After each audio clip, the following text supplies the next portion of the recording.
Starting Lines is a creativity game for kids of all ages that's designed to save the world from creative decline. Here's how to play. To play Starting Lines, you need at least 3 people.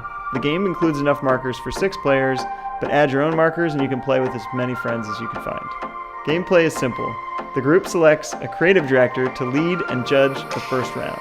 The creative director selects a starting line card and traces it in the supplied drawing pad, one for each player that's going to be drawing, and distributes them, and a green marker to each drawing player. The creative director then reveals a category card and starts the 2-minute timer.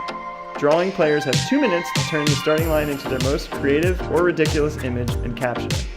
For those who can't draw well, there's no need to worry. A funny or witty caption can make up for a lack of artistic ability. While the other players draw, the creative director selects a starting line for the next round and traces one for each player and sets them aside for the next round.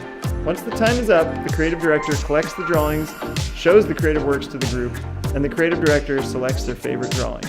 Their favorite drawer is the winner of that round and collects the category card. The person seated to the right of the creative director serves as the creative director for the next round. He or she distributes the starting lines that the previous creative director traced during round 1, reveals a new category card, starts the timer, and play continues until you're done. When you're done, the player with the most category cards is declared the winner, and of course, the most creative. There you have it. Starting Lines is a simple game designed to save the world from creative decline. Be part of the creativity movement. Order your copy of Starting Lines today at startinglinesgame.com.